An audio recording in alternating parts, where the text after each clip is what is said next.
Hey, how's it going, everyone? Hope you're doing well. If you're new to the channel, I'm Mike, and let's talk about Iron Lung. This section of the video has no spoilers for the movie, and while I will go into spoilers later in the video, for now I highly recommend clicking off and going out to your local theater and watching Iron Lung. Trust me, if you haven't watched it yet, it is so worth it. Before I say anything else, I'd like to congratulate Markiplier for this achievement. It's so impressive to me that a gaming YouTuber could come out and write a script this good on their debut film, and then direct that movie, all while being the star of that movie, with only $3 million of budget. Which is absurd on its own, by the way, especially seeing a movie with a $75 million budget could turn into something like Morbius. To be totally honest, this movie is one of the best debut films I've ever seen, if not the best. Mark did a great job with his acting, although a few scenes felt a little awkward, like Mark knew where the camera was, and kinda how to pose for it. But his writing and direction for this movie were crazy good. This movie kept me on my toes for the entirety of its runtime. Every plot element presented to us seemed significant in some way or another, and by the end of it, it didn't really seem like there were any unanswered questions or plot holes or anything like that. Alright, now if you don't want spoilers, now's your time to click off. Good? Good. Let's get into the details. Firstly, I'd like to talk about what they did right.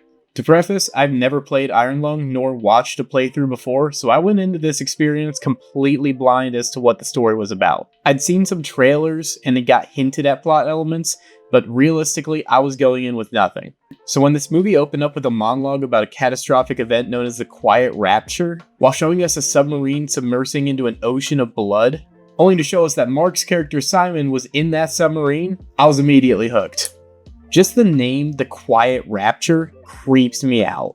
Something as chaotic and terrifying as the Rapture is portrayed to be, only to be described as quiet, is so terrifying to me. To my knowledge, this event was a sudden disappearance of almost all celestial bodies in the universe. Planets, stars, moons, all gone except for a few. The fact that that happened on just a random Tuesday is also such a crazy, scary detail to me. The movie then immediately throws us into the action with Simon's first dive down where he doesn't know how to use the ship and he kind of questions its structural stability. And that brings me to my first point in the movie, the atmosphere.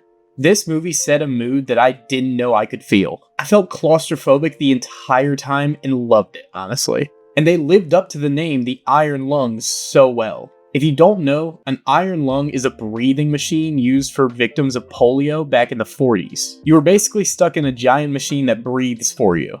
And a lot of people viewed it as just a giant tomb, which honestly perfectly describes the ship in Iron Lung. That thing felt like a casket from the start, and they only made it worse by dropping random comments throughout the entire movie that made us question it even more, like saying how it was welded shut already and Simon can't get out until the mission is complete. And a lot of minor details only enforced that feeling like it was a tomb or a casket, like how there's a giant inaccurate oxygen meter on the ship's dashboard, and every time the meter goes down they make sure we know it. And to add to that fear of an unreliable ship, there is a constant steady drip of blood coming from the ceiling of the ship. And that's when the ship's in its best condition at the start of the movie. The whole ship groans and creaks and hisses all the time. Just the type of shit that would make any reasonable person say, is this supposed to be doing that? And that wasn't even the coolest part. In my opinion, the best addition to this movie is the camera. The ship's equipped with a camera. Sounds awesome, right? Until they reveal that you have to press a button every time you want to see anything. But whatever, right? Oh, you only get one picture? Oh, it's in black and white. And what's that? It only takes one picture every 5 to 6 seconds? Sorry, I didn't quite catch that last part. It causes cancer? Yeah. Since the sub is in an ocean of blood, a normal camera can't see anything. Makes sense. So instead of doing something safe and OSHA approved, like putting a sonar on the submarine, they strap an X-ray camera onto the front.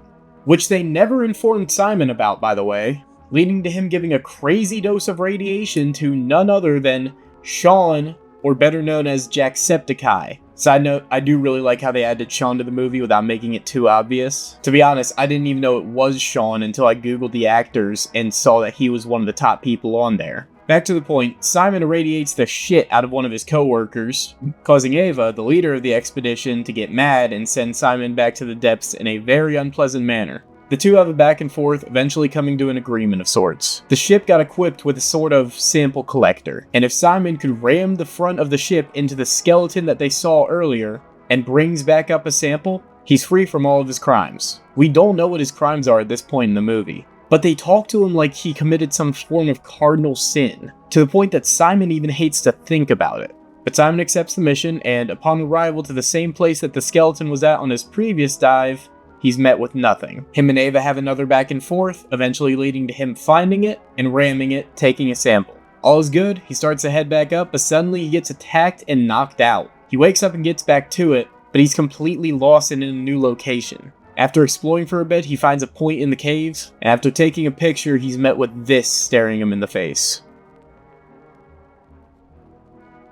This fucking horrified me. I was stunned when this first showed up. And at this point in the movie, it is revealed that it is an X-ray camera, meaning we are probably only seeing bones.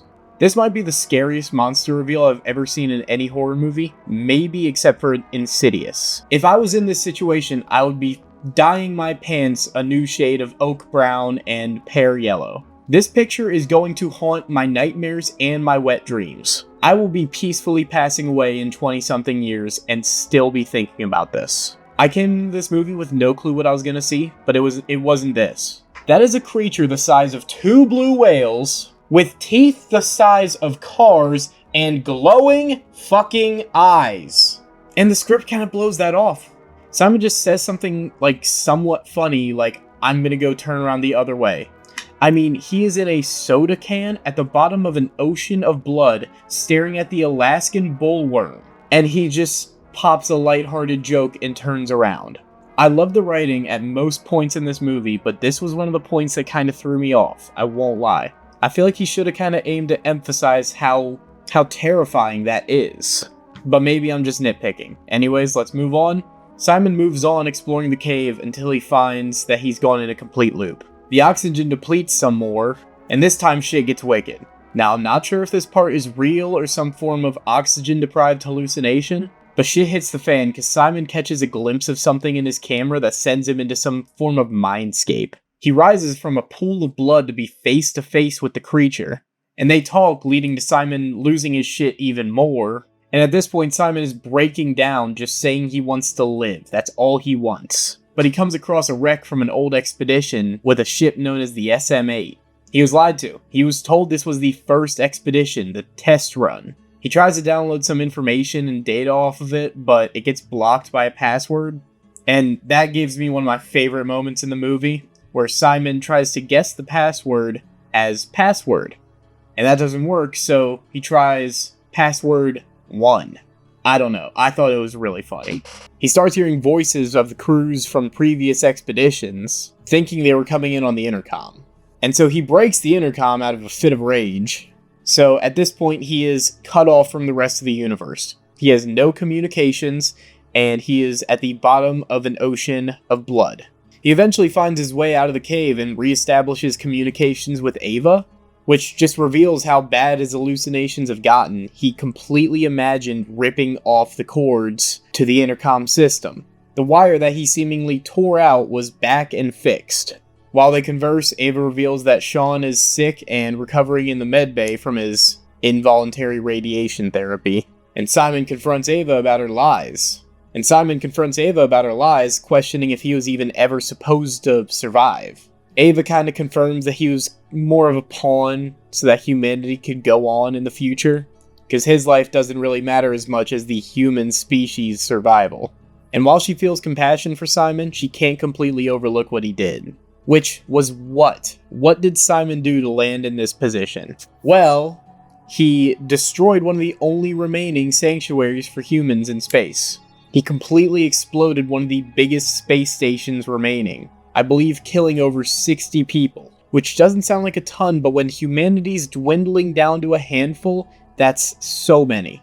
The era humanity's in this story is bleak. They're starved of resources due to the vanishing of all the planets and stars, which is why they're exploring this blood moon in the first place. And Simon and some of his friends destroyed one of the last remaining space stations, killing over 60 people and possibly indirectly killing more. This reveal left me shocked and wondering who to root for in the story. I mean, Simon's the main character, but he's kind of a piece of shit. And while Ava's the one dooming Simon, she's not really the one in control.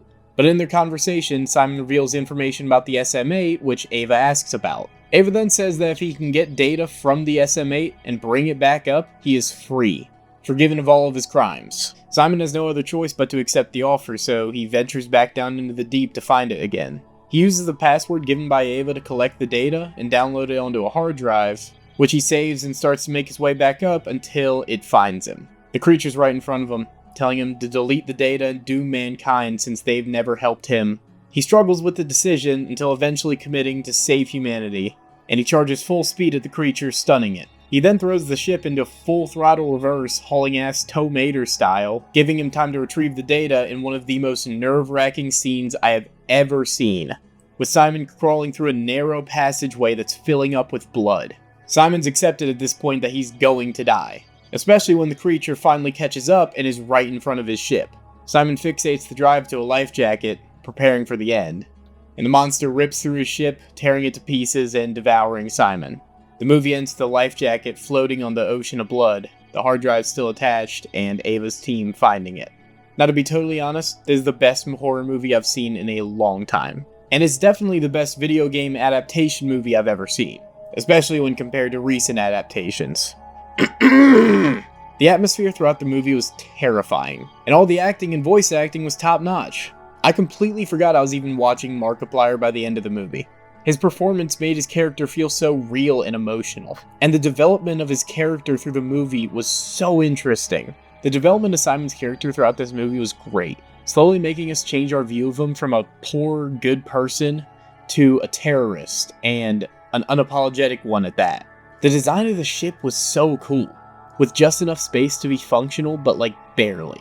And the fact that every single piece of equipment on the ship barely ever functioned made the universe feel so detailed. It made it feel like humanity was actually on their last leg and scavenging for resources just to barely get along.